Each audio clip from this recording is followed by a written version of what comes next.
Hello everyone, welcome back to my channel, the Butterfly Monkey. So, in the first video, I forgot to share my screen. So, as a first video for YouTube, it's a little embarrassing. It is what it is. You can still hear it. In this video, I will be remaking that video, so it will have text later. In this video, this will be Section 8, and the part is going to be other organizations and relationships compared and distinguished to a business trust, right? It says business trusts differ from ordinary trust in that the primary purpose of the Massachusetts or business trust is to conduct a business for profit, while the object of the traditional trust is to hold and conserve particular property, and its powers are incidental to that purpose. Accordingly, business trusts are excluded from the coverage of the restatement of the laws of trust. Although broad trust principles apply to a certain extent with regard to business trust, the shareholders in a business trust will not be treated as mere co-owners of the trust property, nor is the business trust a joint venture, and the fact that the declaration of trust designates the trustees as joint tenants does not make them as such.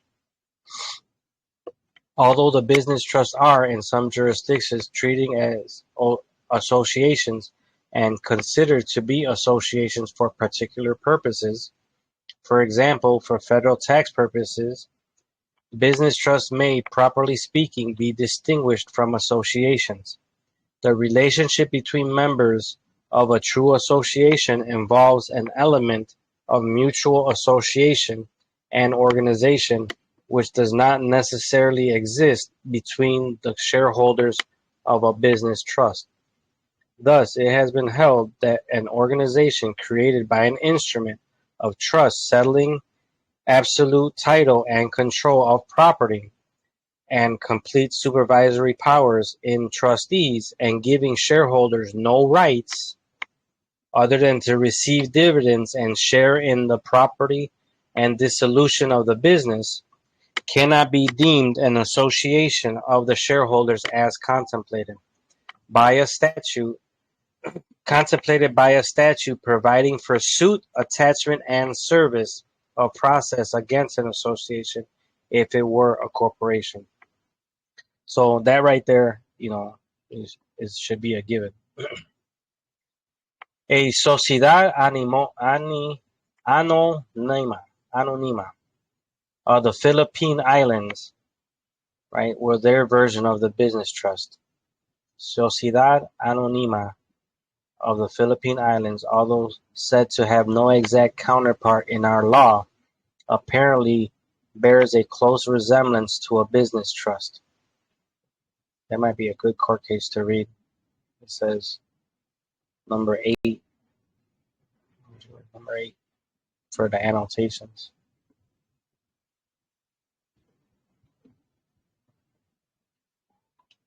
There's a handful of them. This is the supplement for that section. Has a couple of good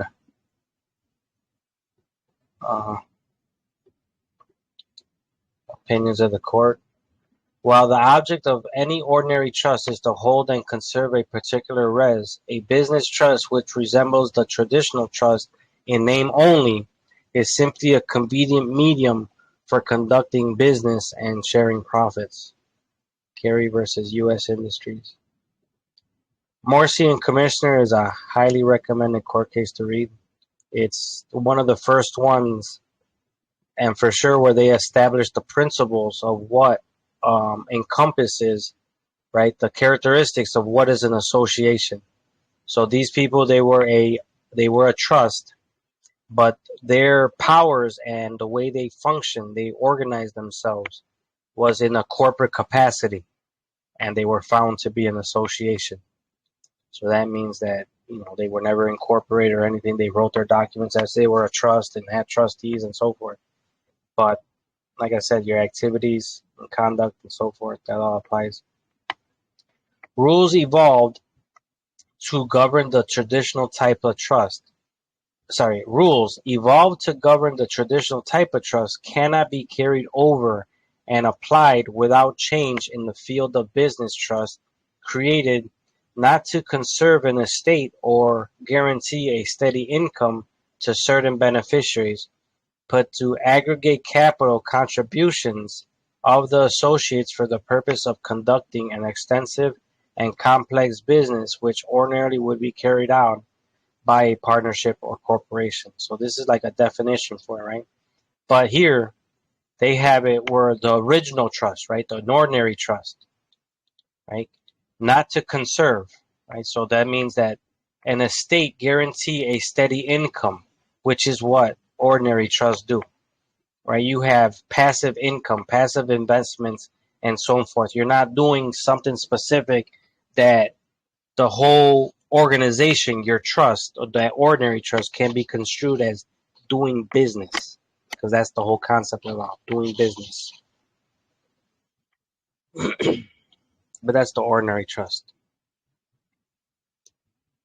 I'm not going to read through these annotations. I'll let you guys, for those who are interested.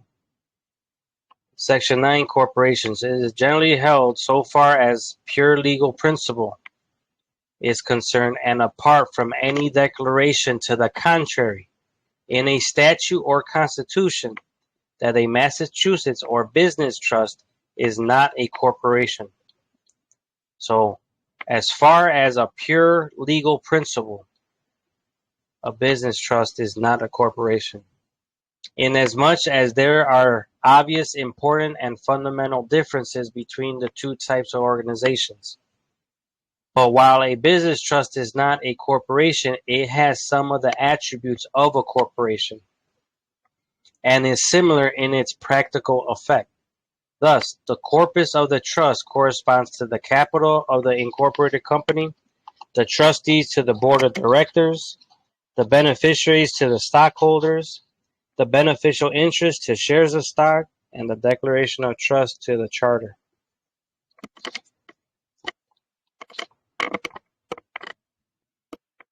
And you gotta understand, these are the things that they have in common. So these are things that you're always going to see in trust indentures, as well as in a corporate, a charter that someone might be creating. Business trusts are sometimes, and for some purposes, by constitution or statute, placed in the same category as corporations, or by definition, classified as such. But the fact that such a trust is regarded as a corporation for certain purposes, for example, for the purpose of determining the individual liability of the members, right, the shareholders, or trustees, does not mean that the corporate analogy will be indiscriminately applied. So just because you on liability provisions in your trust doesn't mean that automatically you're going to be a corporation just because that's an attribute of a corporation. And such a provision has been held not to render illegal a business trust on the ground that it was a corporation within the definition and did not comply with statutory provision with respect to corporations. Here are some of the annotations for that section. This one I want to read because it's Schumann. So I highly recommend the reading of this court case. Schumann, Hike versus Folsom. It's an Illinois case. A lot of these are the foundation cases. This is maybe second generation of the foundation of a business trust court case. Right? It says, in the first place, corporations are created by charter or franchise, right? While a business trust owes its existence to the will and agreement of its organizers, and is not formed under the laws relating to the organization of corporations. And that's Huey versus Coleman.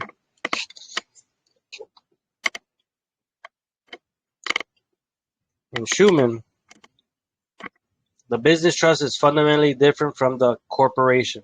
The stockholders of a corporation control So here are the differences. They told you the 5 things they have in common. Now here are the differences. Stockholders have corporation control. So who are the stockholders in a business trust? The beneficiaries. If you're a beneficiary and you have control in the corporation, what did you just do? You just incorporated a corporate power into your structure, which is seen as a corporate power.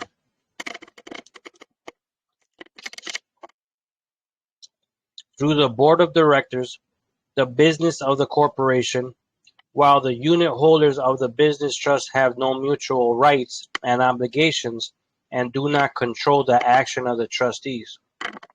There's a difference right there. The trustees of a business trust are analogous to the directors of a corporation in that both are the managers of the business of their respective institutions. But a trustee is the holder of a legal title of the trust estate and deals with it as principal, subject only to the equitable obligation to account to the beneficiaries of the trust estate, while the director does not deal with the funds of the corporation as principal, but as the agent of the company. This is why certain powers you can't give up too if you're a trustee. You could give up ministerial powers. A trustee is personally liable on his contract, unless of course you write otherwise. But a director is not, as long as he acts within his authority. So this is limited liability. They're saying traditionally a trustee is personally liable. But they're saying if you take on limited liability, that could be construed as a corporate construct, as one of the attributes. A trust is no entity at all. It's just a contract cast in trust form. It's a legal person and not an artificial person, right? A trust is no legal entity at all, while a corporation is an artificial person. A trust is an estate, the legal title to which is vested in the trustee, and the equitable title to which is held by individuals who bear no contractual relations among themselves. Why is this important right here? Because if the beneficiaries are also the grantors, meaning that they are investors and they're creators of the thing and stuff like that, you just create an association because you guys banded together instead of being solicited or something like that by a promoter of some investment for the trust. There's the difference right there. The difference is intent. A corporation is an artificial body and composed of individuals who own its own stock and whose rights and liabilities are fixed by statute. And that's a great court case. I have this American Law Review right here. Trust shareholders are often held personally liable for debts of the trust, while stockholders in a regular form corporation are not liable. In Darling, holding that a business trust was not a corporation under a constitutional definition of the term corporation as including all joint stock companies or associations having any powers or privileges not possessed by individuals or partnerships. The court said, in our view, the cases mentioned and the constitutional and statutory provisions cited do not apply here to the subscribers who are not associated in the ownership of property or in any way in its management or control. Right? So association is the first part. The second part is the partnership part, which is management and control. Since both the title and the property and the control are vested in the syndicate managers, which is, they're calling them syndicate managers, or the trustees. So the judge right here flat out told them that this definition of associations and joint stock companies don't apply to this organization because it's lacking these specific characteristics.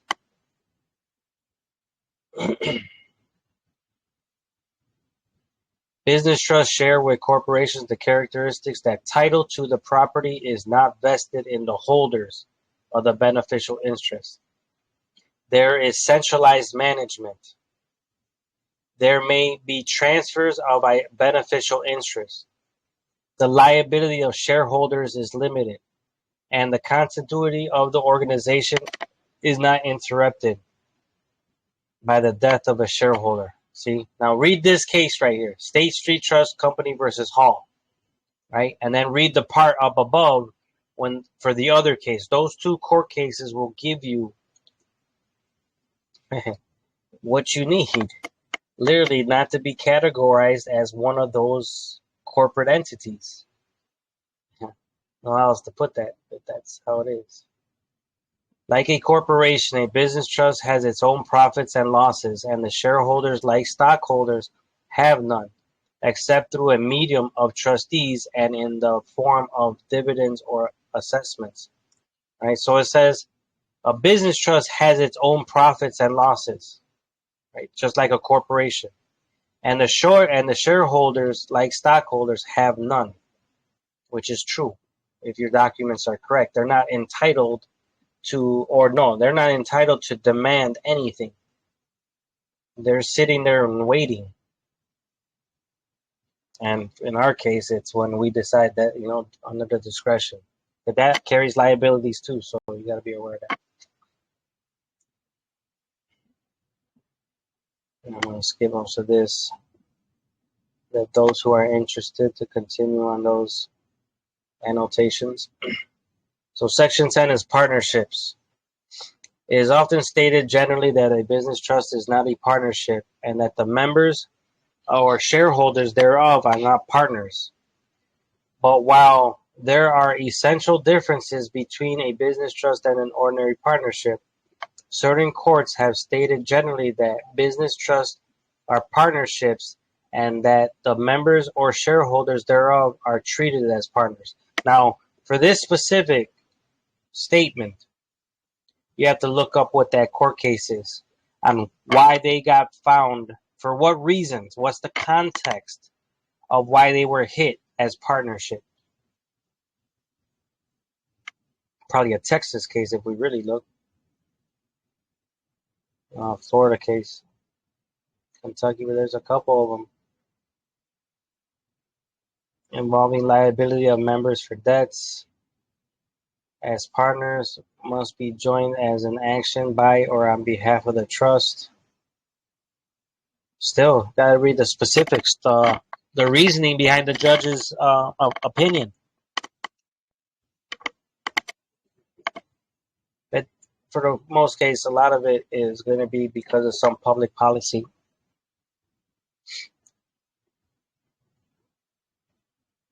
It is to be noted, however, that because it's easy to dodge the partnership aspect, right? To not be construed as a partnership. So it's like the applicable parts that would be constituted as a partnership are usually because there's a public policy that is law in that state, or it's from the Constitution itself. And there's a couple of them. I think Texas is one. And by looking at those cases, it's probably going to be Kentucky and Florida too. But there's more than that. It is to be noted, however, that the question whether a particular business trust is, in legal contemplation, a partnership may depend upon the situation in which the question is presented and the purpose for which it is to be determined. Accordingly, general statements as to the status of business trusts, such as the statement as they are governed by the rules applicable to ordinary partnerships, should be considered in their context and not extended to the determination of an issue different from that of the mind of the court uttering the statement. Furthermore, the question whether a strict trust or partnership is created has been said to depend upon the language of the trust instrument involved in each case. Because, man, it comes down to what powers do these people got? Did you give up on the beneficiaries and the trustees and stuff? You have to be able to split powers. I don't know how to put that. You have to be able to share powers out and give up ownership completely and just benefit. That's it. That's the whole purpose of it. Just the benefit. In Massachusetts and some jurisdictions, such trusts are treated as partnerships for certain purposes where the power of control over the property and business of the trust is vested in the shareholders. So this is the document itself. Vested in this, that means that it's written somewhere for the most part, right? Activities means that they have powers to go do certain things with the property, right? But this right here, using the word vested, means that it's in their document. But even in a jurisdiction which is strict in holding shareholders of a business trust liable as partners for debts of the organization, it is held that they are not partners as between themselves or as against the trustees, which is also a thing. It's about partnerships in regards to the activity that you're doing that's creating a taxable event to be assessed in that way. Whereas here, you are an entity governed under equitable principles. So you cannot be partners, with with each other or whatever against themselves or the trustees. Supplement doesn't really have nothing. Tells you where to go for provisions for no partnership created. And that's business trusts for American Jurisprudence legal forms. Section 51. Crocker Malley, big case to read. Schumacher.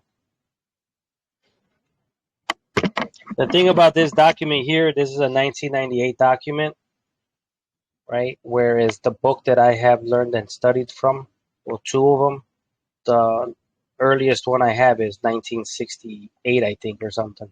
And the other one is from the 1940s. Both American Jurisprudence, but they're older. The PDF that I'm reading from has court cases that are more recent, meaning maybe the last 50 years. You're going to get cases from the 70s and the 80s here and aiming up.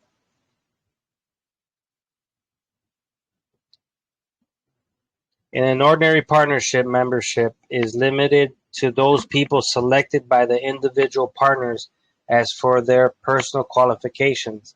A new partner cannot be introduced without the consent of the partners, and the death of a partner dissolves the partnership. Right? But none of these characteristics are applicable to a business trust with transferable shares. This American Law Review book is a precursor to not really precursor, but at least a location where all this information is at. So all the court cases, everything. But it is a precursor in terms of American jurisprudence because it's American jurisprudence using this as a reference. One of the principal features distinguishing a business trust from a partnership is that in the former, the legal title is in the trustees with certain equitable and beneficial rights in the other. I'll skip this. A business trust is treated as a partnership only for the purpose of fixing the liability of shareholders to third parties, and as between the members or shareholders of a trust agreement is binding, and the organization will not be treated as a partnership. So they're saying they'll treat the beneficiaries as partners for liability reasons, for whatever this court case is, the Texas case, right? But the trust itself is not being construed as a partnership.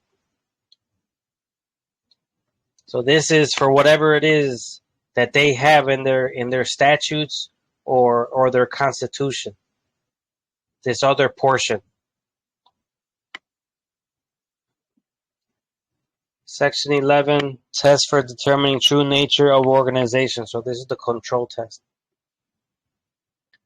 According to the prevailing modern view, the question whether a trust instrument gives rise to a partnership or a true business trust depends on such additional elements as an intention or agreement of the parties to share losses and to become partners. and not merely or exclusively upon the right to participate in profits. So there has to be something more. Just because you benefit in something, right, doesn't automatically stick you a label on you, aside from beneficiary. But the minute you start doing other activities, other portions of what the organization consists of, right? Well, there you go. Now you got, whatever they want to call you, from partnership, association, group, syndicate, don't matter.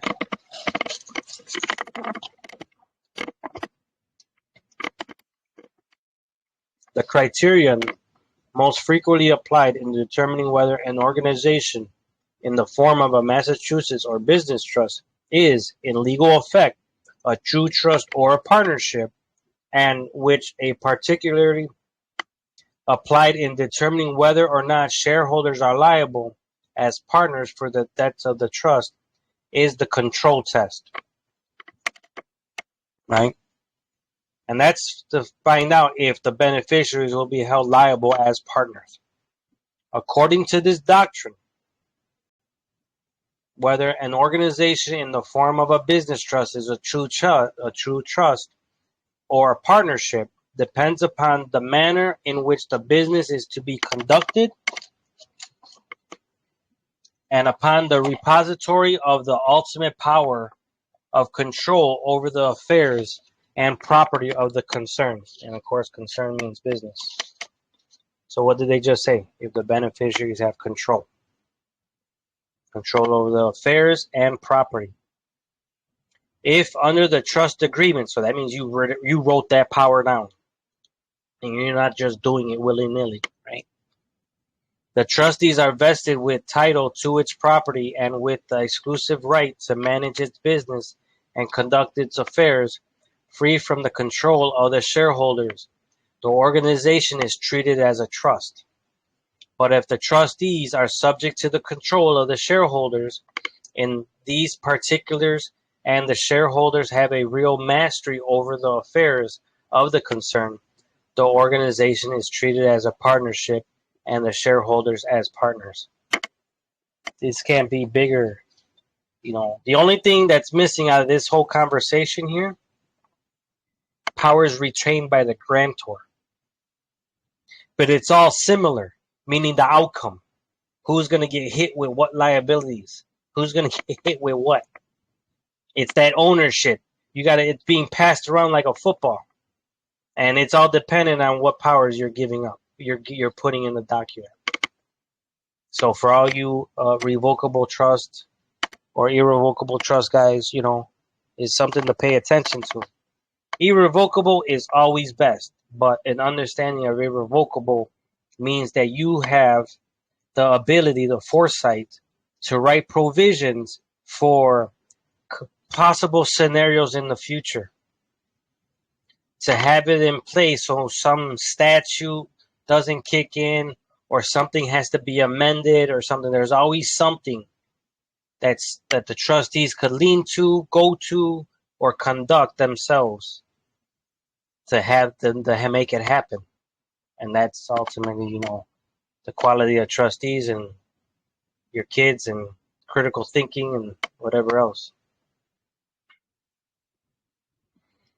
The fact by the terms of the trust and the fact by the terms of the trust instrument, the trustees and not the shareholders are the masters, is indicative of a true trust and not a partnership.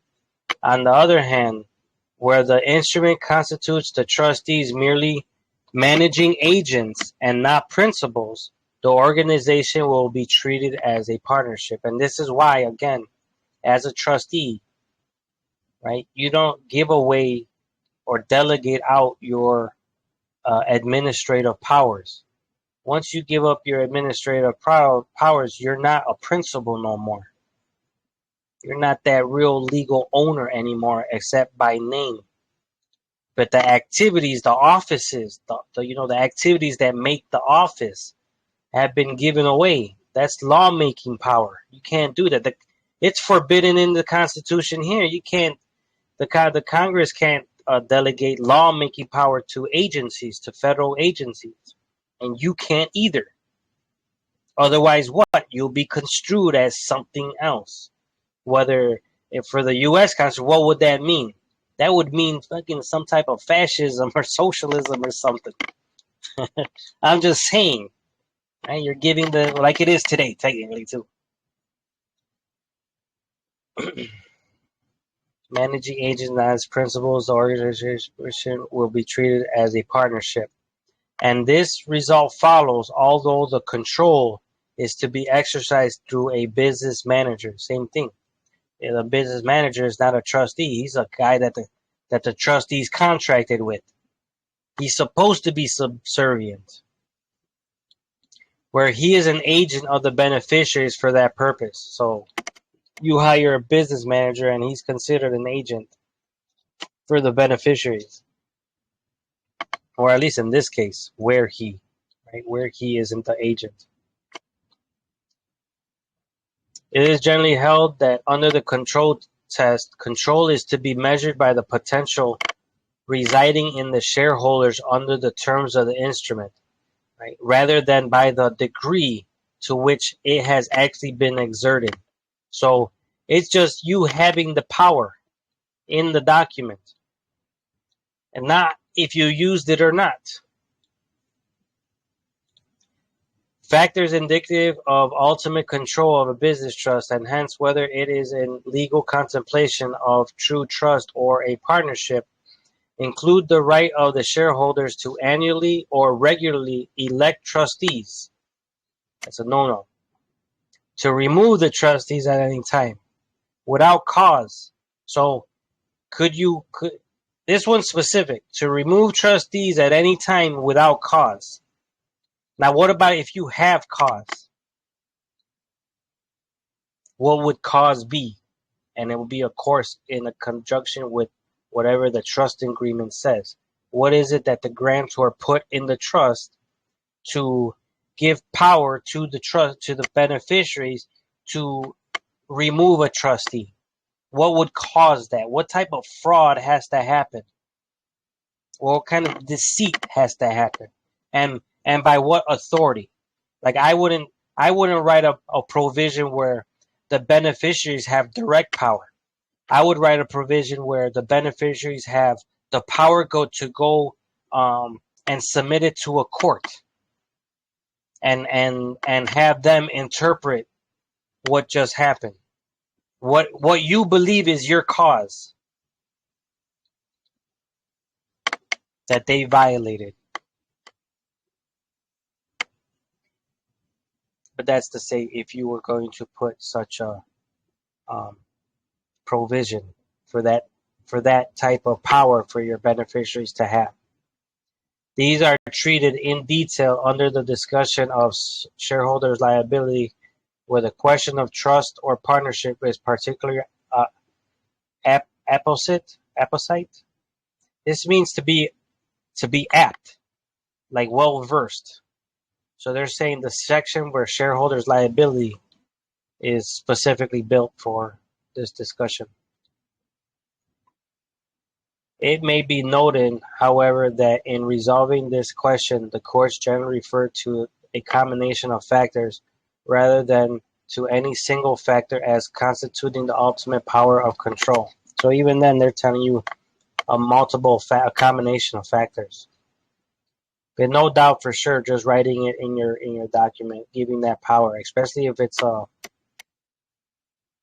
a pure power, right? A pure legislative power that you have, that you're giving. So this is the supplement for section 11. Like Goldwater is a foundational case that you should read, and that deals with a partnership. Schumann is another one. Darling, a little bit later.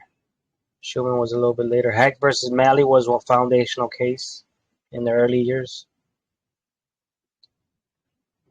And this one has it for federal. So Heck versus Malley was for purposes of federal taxation. Goldman was involving liability of trust officers on a note. Same thing with the other ones. Here you have involving liability of successor trustees as partners. involving application of statute requiring partnerships to file a certificate of fictitious name. What does that mean? That's a DBA. These people are not even trying. This trust in this case, Darling, in these couple cases, Darling versus Buddy and Grober versus Krickenberger. I'm chopping these names up. Are cases involving application of a statute requiring partnerships to file a certificate of fictitious name, and they're saying they're not a trust to be. They're saying they're not a partnership, and they are a trust not to be required to file a DBA with the state, meaning giving them some record of you in the public, that you're doing business in the public, because that's ultimately what that is. Registration, incorporation, and a DBA is you're out there in the public. And look at this case, Narragansett Company versus Berman for purposes of taxation. I do not know this case. It's a Rhode Island case. Here's some annotations. In the leading case of Williams versus Milton, the court adopted the control test. Right, so that's where the control. So this case should be important just to understand control test, period.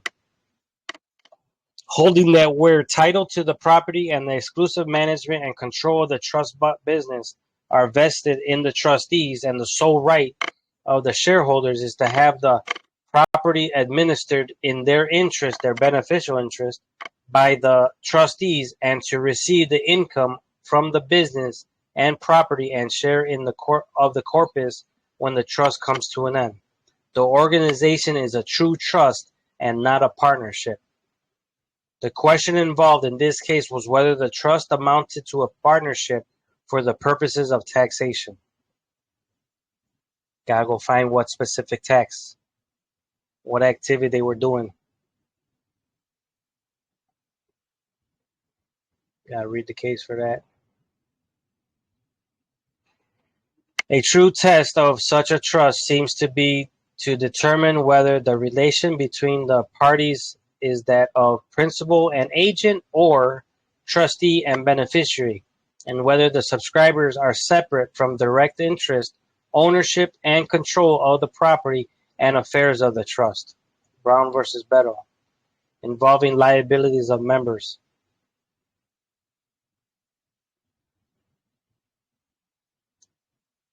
This is to characterize a business trust as a partnership on the ground of control retained by the shareholders. It is not necessary that the power of control should be actually exercised. So like a power to amend, even though you never amended at the time you have to go to court and your trust is being construed, it is sufficient if the power is given or reserved and never exercised. The next section is joint stock companies. So if you paid attention to each little one, so corporations had their own little knickknacks that if you used it, you're going to be construed as one. Partnerships have it. If you use them, you're going to be construed as one. Well, now joint stock companies, which is associations. Although a business trust has been referred to as a joint stock company or association in a number of cases, most of which are decided relatively early in the history of trust, like Heck versus Malley. And although it has been treated as such in one state, such a trust is generally not held to be a joint stock company or association. So whatever state they're talking about is annotation 14. Let's say it's this one. And it's a Texas case.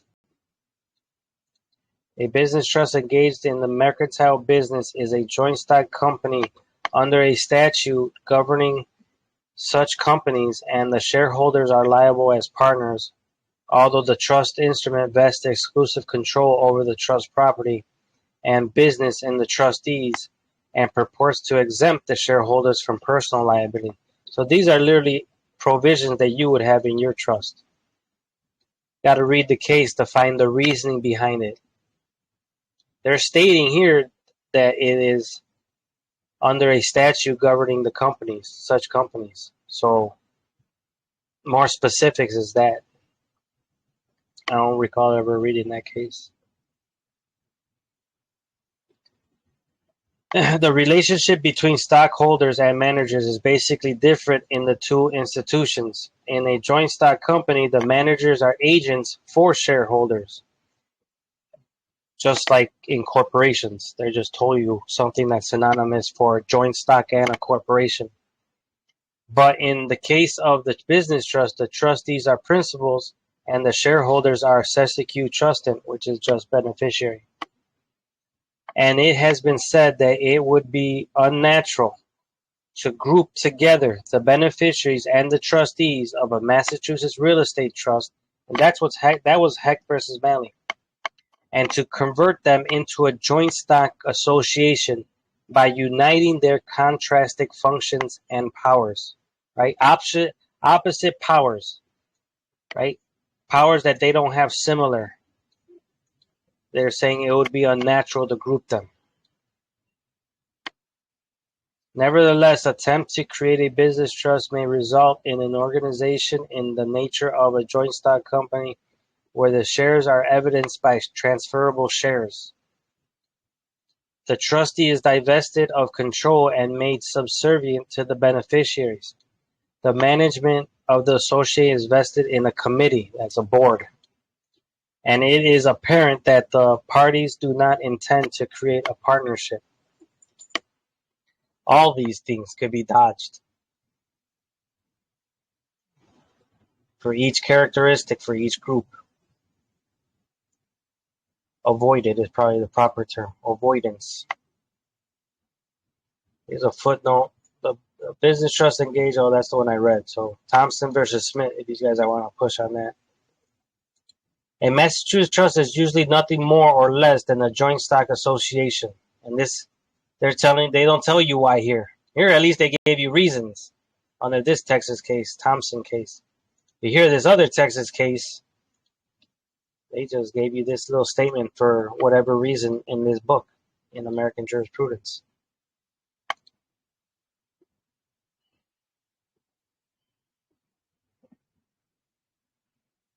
If we take the unincorporated joint stock association, abolish the board of managers or directors, and vest the management directly in the trustees, how it should be, who hold legal title to all the property, we have a so-called business trust.